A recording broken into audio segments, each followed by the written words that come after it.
Hi గారు, welcome to our channel. ప్రస్తుతం మనతో పాటు దాము బాలాజీ గారు సీనియర్ జర్నలిస్ట్ ఉన్నారు. వారితో ఒకసారి మాట్లాడదాం. సార్ నమస్కారం. సార్ నమస్తే. సార్ 2024లో సినిమా ఇండస్ట్రీలో ఎన్నో సినిమాలు వచ్చి హిట్స్ కొట్టినప్పటికీ కొన్ని వివాదాలు కూడా చాలా మట్టుకు చుట్టుముట్టాయి సార్. అంటే ఇప్పటి వరకు ఎప్పుడు లేనన్ని వివాదాలు ఇండస్ట్రీని ఈ సంవత్సరమే కలవరపరచడం మనం చూస్తూ వస్తున్నాం. నాగార్జున గారి ఇష్యూ కావచ్చు, అల్లు అర్జున్ గారి ఇష్యూ వచ్చి చాలా ఉన్నాయి. సో ఎందుకు ఈ విధంగా ఇంత ఫేస్ చేసింది వివాదాలని సినిమా ఇండస్ట్రీ? దీనికి గల కారణాలు ఏంటి? అసలు ఏ వివాదాలు ఫేస్ చేసింది ఈ ఇయర్ లో సార్? మామూలుగా అన్ని రకాల ఇండస్ట్రీలో వివాదాలు ఉంటాయి కానీ సినిమా ఇండస్ట్రీ అనేసరికి ఏమవుతుందంటే అది పాపులర్ ఇది కాబట్టి, ప్రజలకి ఇంట్రెస్ట్ కాబట్టి, ఎందుకంటే స్క్రీన్ మీద వాళ్ళు కనబడినప్పుడు లార్జర్ దాన్ లైఫ్ ఇమేజ్ అనేది సినిమా వాళ్ళకు ఉంటుంది. సో అందుకని వాళ్ళ జీవితాల్లో ఏం జరిగినా అందరికీ ఆసక్తి ఉంటుంది. ఎక్కడైనా పోయినా మనకి మగవాళ్ళు కలిసినప్పుడు మాట్లాడుకునే రెండే టాపిక్స్, ఒకటి రాజకీయాలు, ఒకటి సినిమా. ఏ క్రౌడ్లో పోయినా ఈ రెండు కంపల్సరీ ఉంటాయి. మిగతా ఏమున్నా లేకపోయినా ఈ రెండు అయితే ఉంటాయి. సో రాజకీయాల కంటే కూడా సినిమా వచ్చేసరికి కొద్దిగా జ్యూసీ ఐటమ్స్, డార్క్ సైడ్ ఇవన్నీ ఉంటాయి. ముఖ్యంగా అఫైర్లు ఇవి ఎక్కువ సినిమా రంగానికి సంబంధించి జనరల్గా ఉంటాయి. అయితే ఈ 2024 విచిత్రంగా మన తెలుగు సినిమా రంగానికి సంబంధించి వివాదాలు ఇప్పటి వరకు మనం ఈ మధ్యకాలంలో ఎప్పుడు ఎన్ని వివాదాలని చూడలేదు. ఒక్క సంవత్సరంలో ఎన్ని వివాదాలు ఎప్పుడు రాలేదు. ప్రధానంగా ఏవేవి వివాదాలు వచ్చాయనేది మనం బ్రీఫ్గా చెప్పుకుంటే, ఫస్ట్ మనకి రాజ్ తరుణ్ అబ్బాయి పెద్ద పాపులర్ కాదు, అతను పెద్ద హీరో కూడా కాదు, ఏదో ఒక చిన్న రేంజ్లో అతను పాటుకెళ్తున్నాడు. కానీ లావణ్య అనే ఒక అమ్మాయి అతన్ని దాదాపు నెల 2 నెలల పాటు అదే నడిచింది వాళ్ళిద్దరు వ్యవహారం. తనని లైంగికంగా తను యూజ్ చేసుకొని వదిలేశాడని, దాంతో అది పెద్ద వివాదంగా మారిపోయింది. సో ఆ తర్వాత అది సద్దుమణింది. దాని తర్వాత మనకి జానీ మాస్టర్ ఆల్రెడీ పాపులర్, అతను ఆల్రెడీ నేషనల్ అవార్డు కూడా వచ్చింది. అతని మీద కూడా ఒక సీరియస్ అలిగేషన్, అతని మీద అయితే మామూలుగా కేసే కాకుండా పోక్సో కేసు కూడా పెట్టారు. అంటే మైనర్ బాలికను లైంగికంగా కలిశాడు, అది ఆమెను ఫోర్స్ఫుల్గా చేశాడని ఆమె కంప్లైంట్ ఇచ్చింది. ఫోర్స్ఫుల్గా చేసిన, ఆమె ఆమోదంతో చేసిన మైనర్ బాలికతో సంభోగం అనేది ఖచ్చితంగా అది పోక్సో కిందకే వస్తుంది, అది రేప్ కిందకే వస్తుంది. ఆమె అనుమతి ఉన్నా కూడా రేప్ కిందకే వస్తుంది. సో అది ఆయన ఎదుర్కొన్నాడు. దాంతో ఆయనకి అవార్డు క్యాన్సిల్ కూడా చేశారు కమిటీ. ఆయన కెరీర్ కంప్లీట్గా డ్యామేజ్ అయిపోయింది. జైలుకి కూడా 36 రోజులు జైలుకి వెళ్ళి వచ్చాడు. ఇక నాగార్జున ఎన్కన్వెన్షనల్ సెంటర్ని కూలగొట్టడం అనేది కూడా చరిత్రలో ఎప్పుడు జరగలేదు. కేసీఆర్ లాంటి వాళ్ళు కూడా టచ్ చేయలేదు. అట్లాంటిది రేవంత్ రెడ్డి హైడ్రా పెట్టి నాగార్జున ఎన్కన్వెన్షన్ కూలగొట్టేయడం, దాని మీద ఆయన కోర్టుకు వెళ్ళడం అప్పటికే అయిపోయింది. సో ఇది రేవంత్ రెడ్డికి మంచి పేరు తీసుకొచ్చింది, ఒక ప్రజల్లో ఒక హీరోయిక్ ఇమేజ్ తీసుకొచ్చింది. కానీ అట్లాగే ఈయనకి కూడా నెగిటివ్ కూడా అయింది. ఎందుకంటే ప్రజల ఇది చెరువులను ఆక్యుపై చేసి, దుర్గం చెరువును ఆక్యుపై చేసుకుని కట్టుకున్నాడని ఒక నెగిటివ్ ఇది కూడా నాగార్జునకు వచ్చింది. దాని తర్వాత అదే నాగార్జున ఫోన్ ట్యాపింగ్కి సంబంధించి లింక్ చేసి కేటీఆర్, ఇటు నాగ చైతన్య, సమంత విడిపోవడానికి కారణం కేటీఆర్ ఫోన్ ట్యాపింగ్ అని, ఆ కేటీఆర్ దగ్గరికి సమంతను పంపించమని కేటీఆర్ అడిగాడని, నాగార్జున కూడా పొమ్మని చెప్పాడని, అందుకనే అమ్మాయి వెళ్ళిపోయిందని ఒక తీవ్రమైన ఆరోపణ. నాగార్జున ఫ్యామిలీ, అక్కినేని ఫ్యామిలీ మీద ఈ స్థాయిలో ఇంత తీవ్రమైన ఆరోపణలు ఇప్పటివరకు ఎవరు చేయలేదు.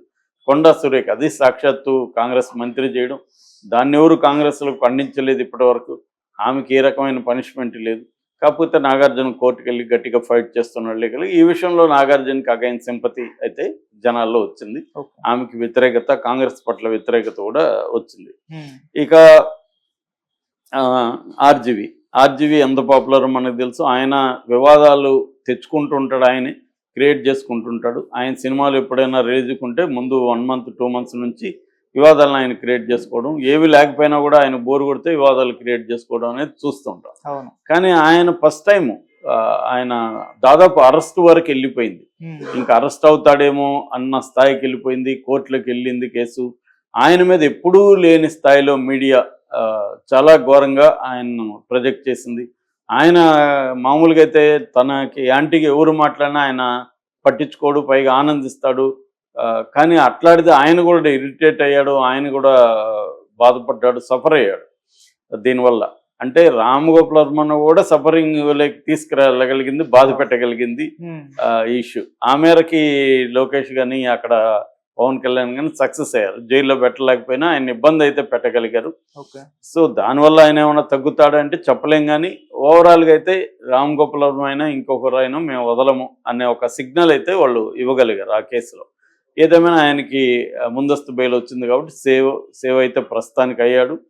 కానీ అది మళ్ళీ వాళ్ళు ఎప్పుడు కావాలన్నా దాని పైకి లేపగలరు. రామ్ గోపాల్ వర్మ మళ్ళీ ఎప్పుడైనా కొంత వాళ్ళ భాషలో తోకాడిస్తే మళ్ళీ ఆ కేసును ముందుకు తీసుకెళ్ళగలరు. అట్లాగే గవర్నమెంట్లో ఫైబర్ నెట్ నుంచి ఈయనకి 2 కోట్లు ముట్టిందన్న ఒక వాదన కూడా బయటికి తీసుకొచ్చారు.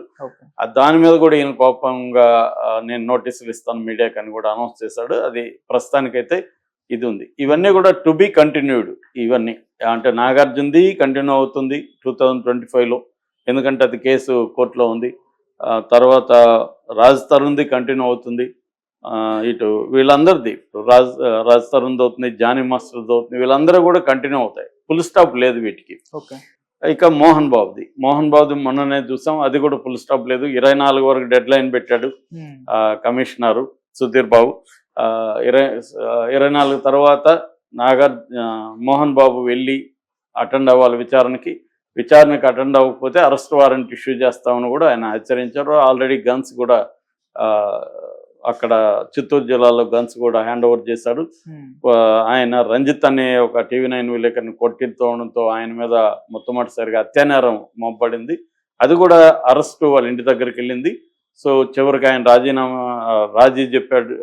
సారీ చెప్పాడు. కొంత వాళ్ళతో ఏదో ఒప్పందం కుదుర్చుకున్నట్టుగా అర్థమవుతుంది. కేసు విత్డ్రా చేసుకోమని. ఏదేమైనా మోహన్ బాబుకి డిఫికల్ట్ టైమ్స్. ఒక లీగల్గా ఈ ఇబ్బందులు ఉంటే ఫ్యామిలీ ఇప్పటికి కూడా మొన్న కూడా పంచదార పోసాడు జనరేటర్లు అని అతను మనోజ్ ఆరోపించాడు. సో ఈ రకంగా వాళ్ళ ఫ్యామిలీ అయితే ఈ మధ్యకాలంలో ఎప్పుడు లేనంతగా బదనమైంది. ఇక పోసాని ఆలీ ఇద్దరు కూడా రాజకీయాల్లో యాక్టివ్గా ఉండాలనుకున్నారు. ముఖ్యంగా పోసాని చాలా యాక్టివ్గా ఉన్నాడు. ఆయనకి మంచి పదవి కూడా ఇచ్చాడు జగన్. కానీ అట్లాంటిది తెలుగుదేశం జనసేన దెబ్బకు పోసాని విరమించుకొని అసలు నేను నోరు కుట్టేసుకుంటా, ఇంక నోరే తెరవనన్న పద్ధతిలో ఆయన వెళ్ళిపోయాడు. ఆలీ కూడా సైలెంట్కి వెళ్ళిపోయాడు. ఇది కూడా ఒక ఇదే అని చెప్పొచ్చు. అది కూడా ఆగినట్టు చెప్పలేము. పోసాని మీద 50 కేసులు ఉన్నాయి. వాళ్ళకి ఎప్పుడు కాలినా మళ్ళీ ముందుకు తీసుకొచ్చే అవకాశం ఉంది. అట్లాగే హేమ డ్రగ్ అండ్ ఈ పార్టీలు రేవ్ పార్టీల ఇది కూడా కలకలం లేసింది. 2-3 సార్లు వచ్చాయి సినిమా ఇండస్ట్రీ మీద. డ్రగ్స్ ఎవరి అయితే వస్తూ ఉంటుంది, కానీ ఒక డ్రగ్స్ కేసులు అరెస్ట్ అయ్యి జైలుకు పోయి ఇచ్చిన పరిస్థితి అయితే ఎవరు లేరు ఇప్పటి వరకు సినిమా, ముఖ్యంగా మహిళలు.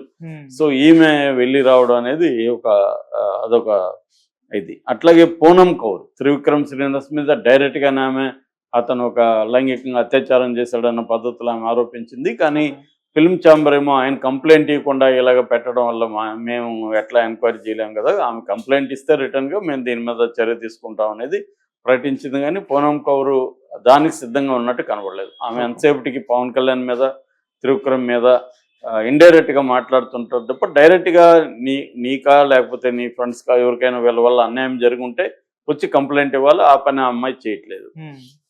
అట్లాగే డైరెక్ట్గా సినిమా ఇండస్ట్రీకి లింక్ లేకపోయినా శ్రీరెడ్డి ఆమె కూడా ఒకప్పుడు సినిమా ఇండస్ట్రీ నుంచి వెళ్ళింది.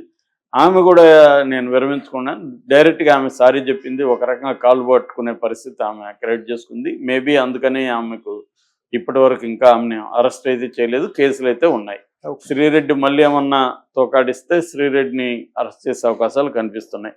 అట్లాగే ఇంకా ప్రభాస్ మీద అర్షద్ వర్షి చేసిన కామెంట్ కావచ్చు, హరీష్ శంకర్ ఇష్యూ కావచ్చు, చోటా కే నాయుడుది కావచ్చు, బండ్ల గణేష్ సినిమా ఇండస్ట్రీ మీద చేసిన విమర్శలు కావచ్చు, రేవంత్ రెడ్డి విషయంలో, ఇవన్నీ కూడా కొంత చిన్న చోట వివాదాలుగా మనం చెప్పుకోవచ్చు. బేసిక్గా ఏంటంటే రేవంత్ రెడ్డి వచ్చిన తర్వాత రేవంత్ రెడ్డి సినిమా ఇండస్ట్రీ మీద ఏమాత్రం సాఫ్ట్ కార్నర్ ఉన్నట్టు కనబడలేదు. దానికి ఒక కారణం ఏంటంటే గతంలో సినిమా ఇండస్ట్రీలో కొంతమంది మెజారిటీ ఇటు కేటీఆర్తో కలిసి ఉండడం, బీఆర్ఎస్ కొంతమంది మంత్రులతో వాళ్ళు బాగా ఉండడం, ఇదంతా రేవంత్ రెడ్డి కోపం తెప్పించింది. అట్లాగే తాను సీఎం అయినా కూడా తనను పట్టించుకోలేదని, తను చెప్పిన వాటిని ఏది కూడా ఇండస్ట్రీ సీరియస్గా తీసుకోలేదు. గద్దర్ అవార్డ్స్ విషయం కావచ్చు, డ్రగ్స్కి సంబంధించి ప్రమోట్ చేయాల్సిన డ్రగ్స్కి యాంటీగా ప్రమోట్ చేయమని వీడియోలు చేయండి అని పిలిపిస్తే ఎవరు పట్టించుకోలేదు. ఇటువంటి విషయాల్లో కూడా రేవంత్ రెడ్డి హర్ట్ అయ్యాడు. అట్లాగే ఆయనకి ఎప్పటి నుంచో కొంత పర్సనల్ ఇష్యూస్ కూడా ఉన్నాయి. మూడవది, సినిమా వాళ్ళని మనం కానీ వదిలితే వీళ్ళు రేపు పొద్దున్న రాజకీయాల్లోకి వెళ్ళి మనకు తలనొప్పిగా మారుతారు, ముందే కట్ చేయాలని ఒక లాంగ్ టర్మ్ వ్యూహం ఉందని చెప్తున్నారు. అట్లాగే సినిమా వాళ్ళని దెబ్బతీయడం ద్వారా తాను పాపులర్ అవ్వచ్చు అన్న ఒక ఇది కూడా, అంటే వీళ్ళేమో సూపర్ హీరో